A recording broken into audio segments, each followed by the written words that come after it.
This is when you got signed. I heard about the story. This is when he knew he would sign me. Okay. My jaw was wide shut, and the locks that got signed first to Puff. D from Rough Riders, Darren, you mean? He bought me, gave me the Puff, and he told Puff, he said, yo, if you like the locks, you're gonna love X. Sean Diddy Combs has spent the past month in a New York City jail, facing serious federal charges related to trafficking and racketeering. Yet just a year ago, anyone who tried to speak out against Diddy or Jay-Z would either face backlash or get labeled as crazy, effectively silencing them. One of those courageous voices was the late DMX, who reportedly tried to expose Diddy for mistreating his artists and accused Jay-Z of shady alliances with powerful figures. Join us as now, DMX exposed the list of rappers that Diddy KL'd. But first, let's start with DMX's tough early life. It'll help make sense of how he found his way into music and why his revelations carry so much weight. Born Earl Simmons on December 18, 1970, in Mount Vernon, New York, DMX didn't have an easy start. His parents, Arnett Simmons and Joe Barker, were just teenagers when they had him, with Arnett at 19 and Joe at 18. DMX was their second child, with an older sister named Benita and a younger sister named Shayla, who came later, though he also had two stillborn brothers. His father made a living painting Philadelphia street scenes in watercolor. Early on, DMX experienced a rough home life, facing violence from his mother while struggling with bronchial asthma. He was raised as a Jehovah's Witness, but drifted from the faith after a serious accident at age 5. After a particularly harsh punishment from his mom, she sent him to live with relatives in Yonkers. Things didn't get easier. He was expelled from middle school at age 10 and placed in a group home. It's said that his mother's discipline went as far as knocking out 2 of his teeth with a broomstick. By age 15, he was back in Yonkers, often sleeping in abandoned storage bins and hanging out with stray dogs for company. School wasn't working out either. His grades kept him from joining the track and field team at Yonkers Middle High School. With no money and little to his name, DMX turned to robbing classmates for food, clothes, and even a leather collar and harness for his dog. Eventually, his petty theft escalated to carjacking, setting him on a dangerous path. Back in 1985, DMX got his start by beatboxing for a local rapper named Ready Ron. They'd hit small gigs with Ron on the mic while DMX laid down the beatbox and ad-libs. Ready Ron was like an older brother to him, but after a while, DMX noticed Ron was taking up all the spotlight, so he decided to try rapping himself. That's when he took on the name DMX, which initially stood for Divine Master of the Unknown, before he later redefined it as Darkman X. After serving 2 years for carjacking, DMX started writing his own lyrics and performing at local rec centers for kids. In 1988, he found himself locked up again for carjacking, but this time he really committed to his craft, writing lyrics and battling other inmates. It was then that he developed a style called spellbound, spelling out each word letter by letter, a style he'd later go head-to-head with his future rival K-Solo over. By 1991, DMX made waves when he dropped a freestyle on the Stretch Armstrong and Bobbito show, earning a nod in the Source's unsigned hype column.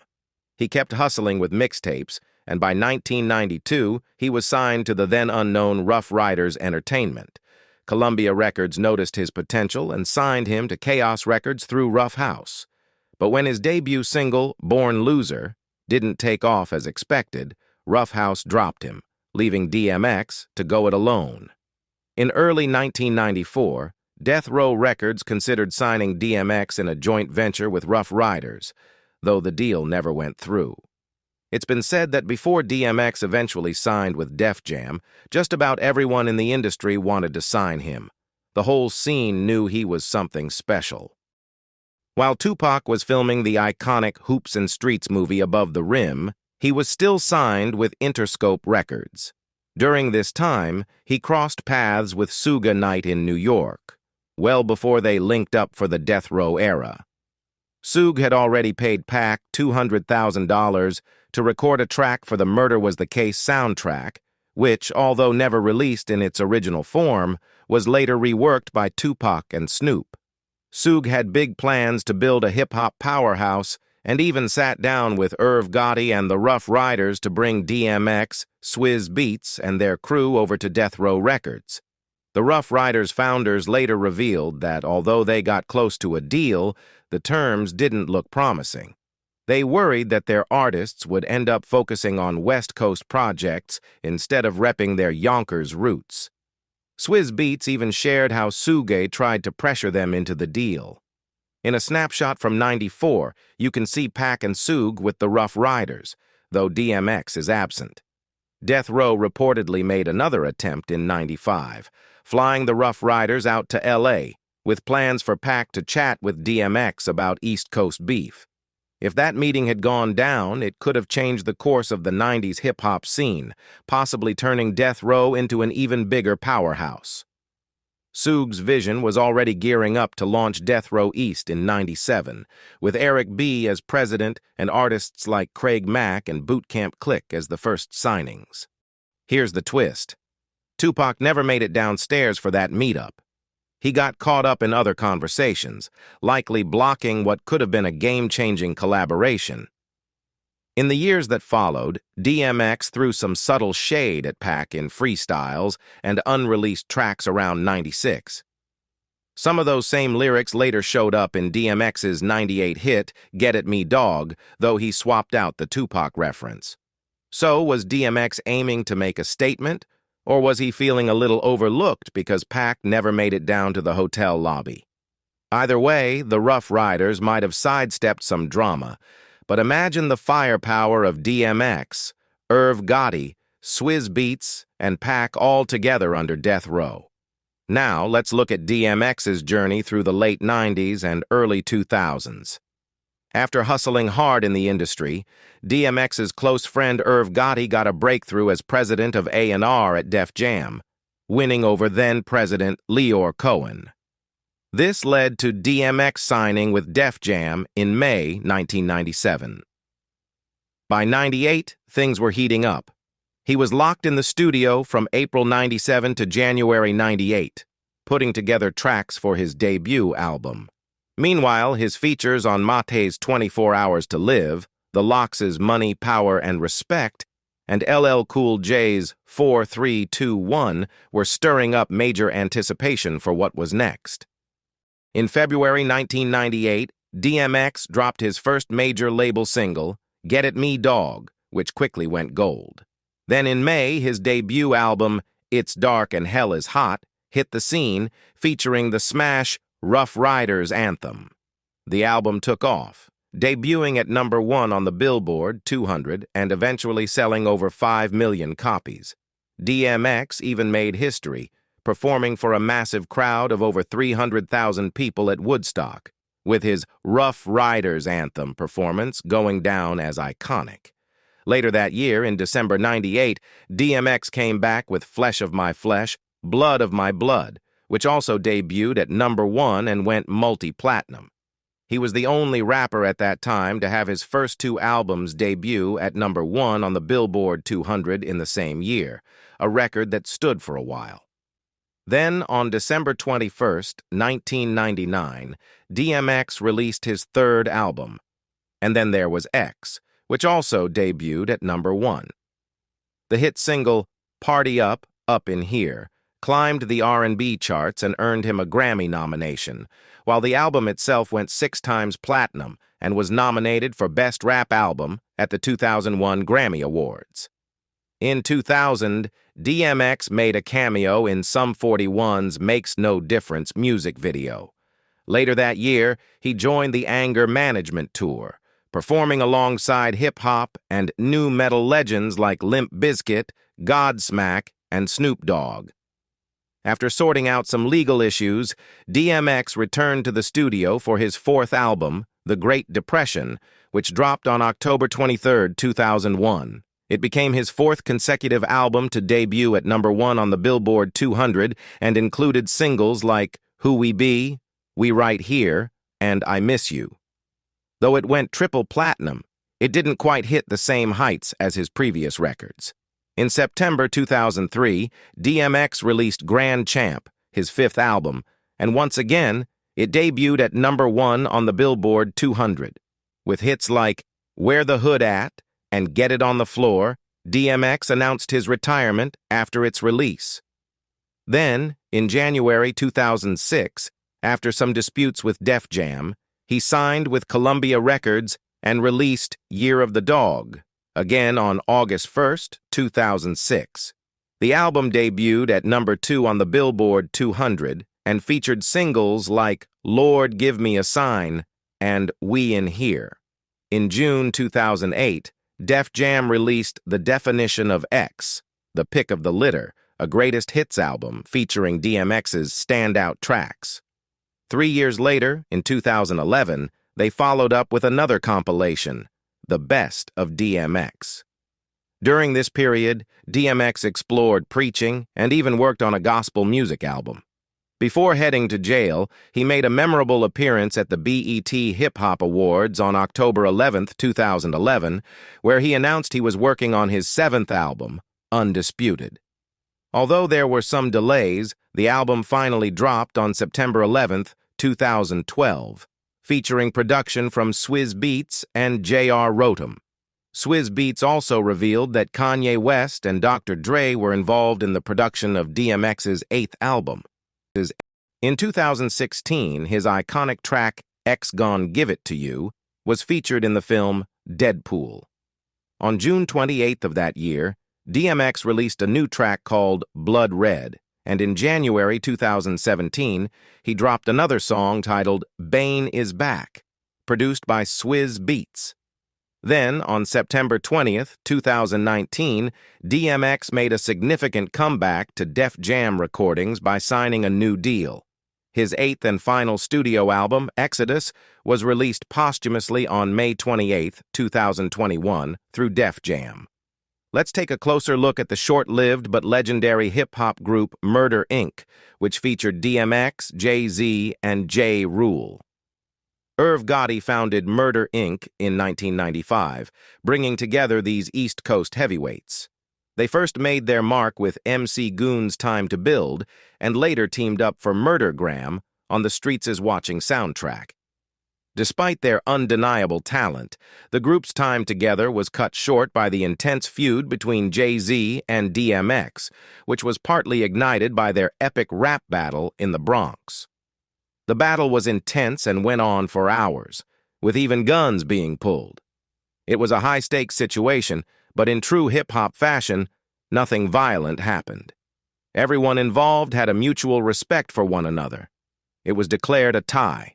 Both sides claimed victory, but there wasn't a definitive winner. I still won, DMX reflected later, acknowledging the lessons he took away from the experience. Irv Gotti later revealed that the group's struggles stemmed from ongoing tensions, as the rivalry between Jay-Z and DMX created friction, with DMX harboring strong feelings against him. Gotti explained that Jay-Z initially dismissed DMX's music as too depressing, but he changed his tune once he saw DMX's success with Gotti. The roots of their feud go back to the early 90s, when Jay-Z and DMX clashed in a fiery rap battle at a Bronx pool hall. Gotti noted that DMX felt he hadn't definitively won that battle, which contributed to the ongoing tension between them. Ja Rule added, "We couldn't get X and J in the same room for a long time." Their legendary confrontation at the pool table, complete with guns being drawn, was a key factor in the group's downfall. After Murder Inc. fell apart, DMX didn't hold back. He called out Ja Rule for allegedly stealing his unique delivery style and even released a diss track titled They Want War. Despite the beef, Ja Rule chose not to respond publicly, aiming for a more peaceful resolution. Once DMX was released from jail in 2005, Gotti reached out to him for a chance to mend fences. DMX agreed, saying, "All right, Gotti, let's do it." Murder Inc. managed to release just 2 singles, Murdergram and It's Murder, which didn't make a huge impact commercially. Still, hip-hop fans saw the trio's chemistry and believed they had the potential to become one of the greatest rap groups ever. The story of Murder Inc. is ultimately one of incredible talent, thwarted by unresolved conflicts. Despite their brief run, this chapter set the stage for the tensions that would later emerge between DMX, Jay-Z, and P. Diddy, who was a close friend of Jay's. Have you ever wondered how the behind-the-scenes battles among hip-hop heavyweights played out back in the day? DMX opened up about this during a chat on NORE and DJ EFN's Drink Champs podcast in 2016. He shared his experience of getting the cold shoulder from Puff Daddy, and true to his character, he handled it all with a sense of class. One thing I really respect about Puff is that he was straight with me about what he thought. He kicked things off by dropping a few bars as Darkman, and then told me he wasn't feeling it. He thought my voice was too rough. He said, "You and me, the Puff." I appreciated that he was honest and told me to my face how he felt. When I mentioned to him, "Yo, if you like the Locks, you're gonna love X," and then I spit some lines, he just shook his head and said, his voice is too rough. He's unmarketable." I had to respect his opinion, even if he messed up. That little piece of hip-hop history had NORE and DJ EFN starting a slow clap, with NORE saying, "Let's give it up for Puff messing up." But guess what? X got the last laugh. Just 3 weeks after signing with Def Jam, Puff had a change of heart and came back with a new offer. He said, "I'll double what they gave you and line your pockets." But X was like, "Nah, I'm good." Fast forward a bit, DMX dropped his first major label single, "Get At Me, Dog," which went gold, and he released 5 out of his 7 albums under Def Jam with Rough Riders Entertainment. Meanwhile, the drama surrounding Diddy keeps getting wilder. But here's the thing. He's not the only one in the hot seat. The spotlight is now shining on DMX's longtime friend, Jay-Z. Recent reports have revealed that DMX was one of the original insiders who saw through the antics of both guys.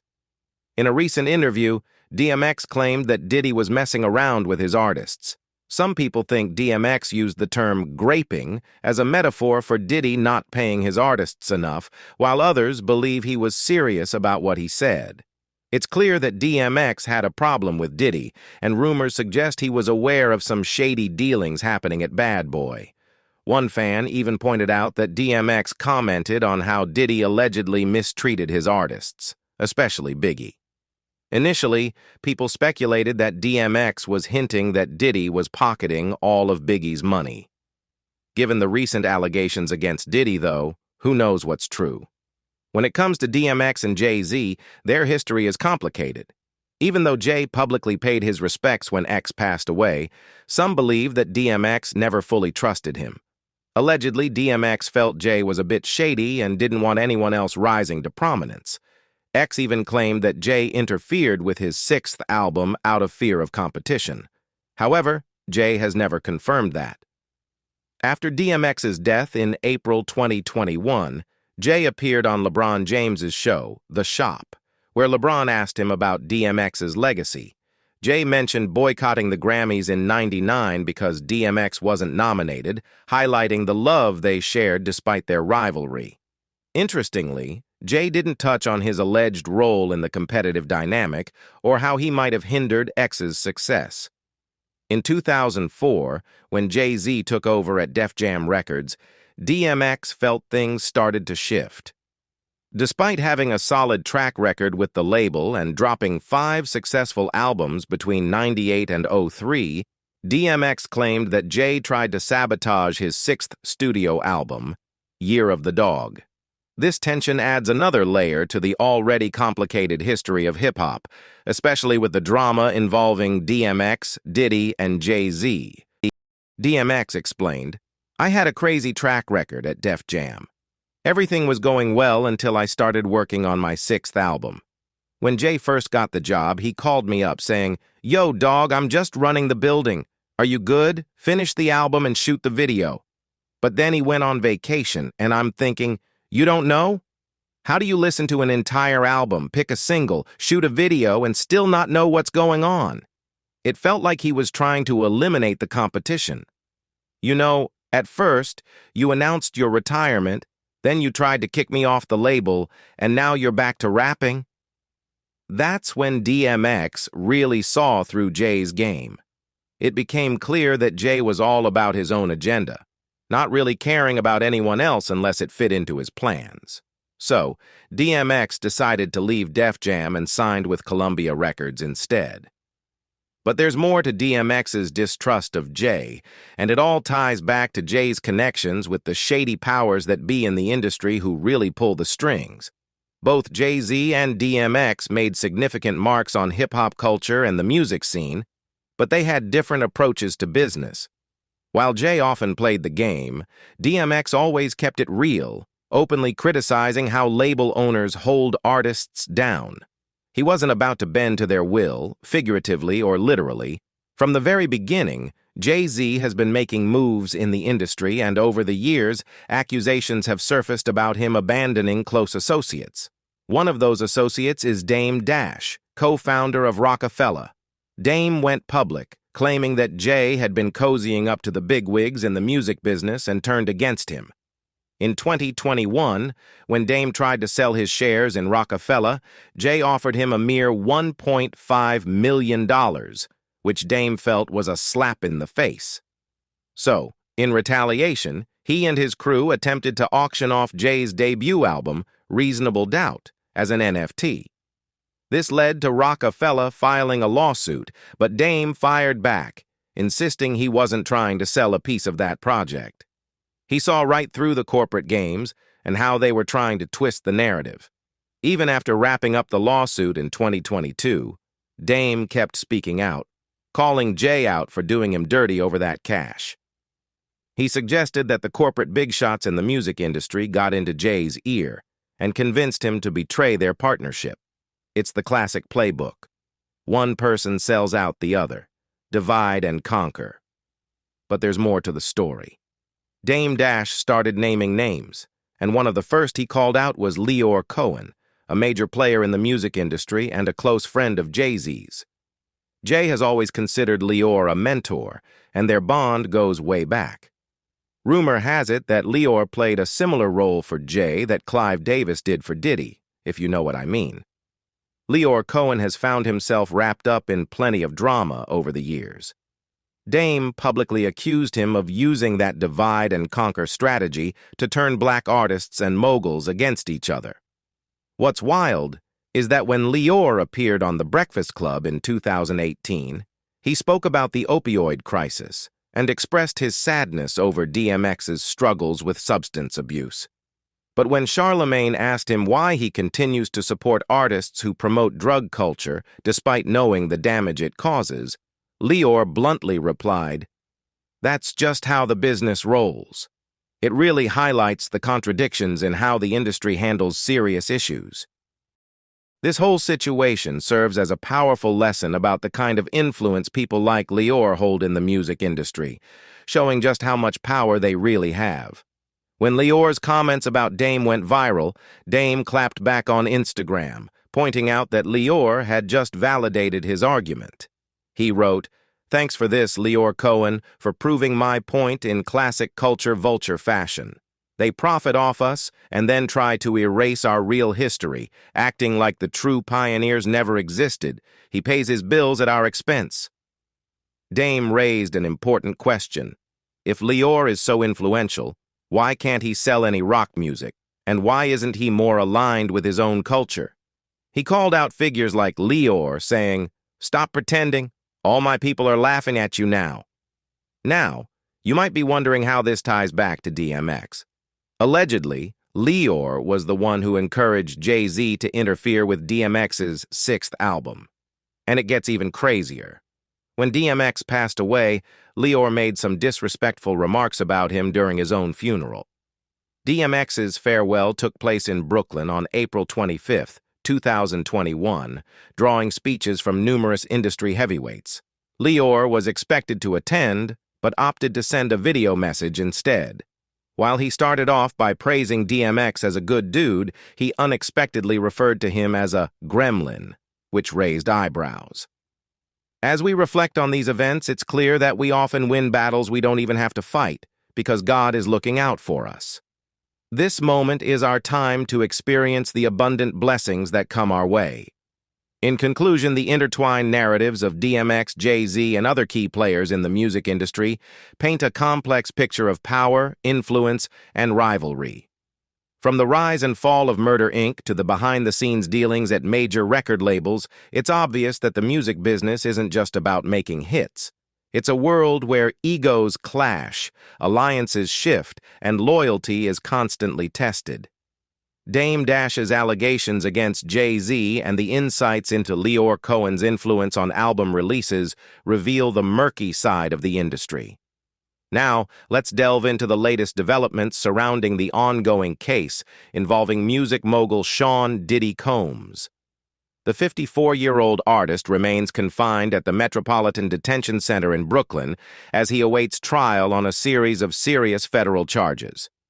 Prosecutors from the Southern District of New York have laid out a complex narrative, alleging that Combs has utilized his extensive business empire, considerable resources, and network of associates to orchestrate a criminal enterprise that has engaged in a variety of illicit activities over several years. One of the more sensational claims involves alleged events referred to as freak-offs.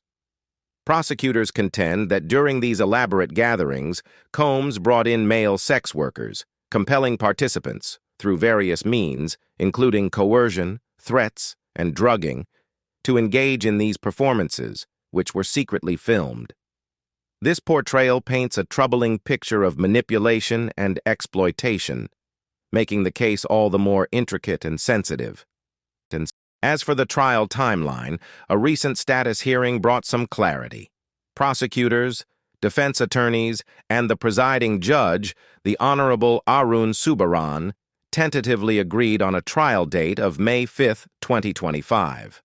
While this date is set, it's crucial to recognize that it remains subject to change due to multiple factors. Notably, the defense appears to be advocating for an expedited trial, likely influenced by Combs' ongoing detention and the desire to resolve the matter as swiftly as possible. Initially, there were expectations that Diddy's trial would not commence until late 2025, or possibly even stretch into 2026. However, it appears that the urgency for an earlier trial date primarily stems from Combs' desire to secure his release from custody. Currently incarcerated, he is understandably anxious to move beyond this challenging chapter of his life. Despite actively appealing the denial of his bail to a new court, Combs and his legal team seem to be leaning toward expediting the trial process. Their hope is that a swift resolution could lead to an acquittal, allowing him to return home and restore some semblance of normalcy. Prolonged detention, waiting 1 or even 2 years for trial, would only exacerbate his situation. Nonetheless, several factors could potentially alter the scheduled trial date. A significant concern is the possibility of Combs facing new charges, which could trigger a superseding indictment. This scenario arises when prosecutors return to the grand jury with fresh evidence in an effort to secure additional charges against him. Such developments could involve the upgrading of existing charges or the introduction of entirely new ones, necessitating the sharing of more discovery materials, evidence, and legal motions. If Combs were to be hit with these new charges, the timeline for his trial would inevitably shift, making the May 5, 2025 date untenable. During the recent hearing, it became apparent that the prospect of new charges is not merely hypothetical. Assistant U.S. Attorney Emily Johnson informed the court that the investigation remains very much active.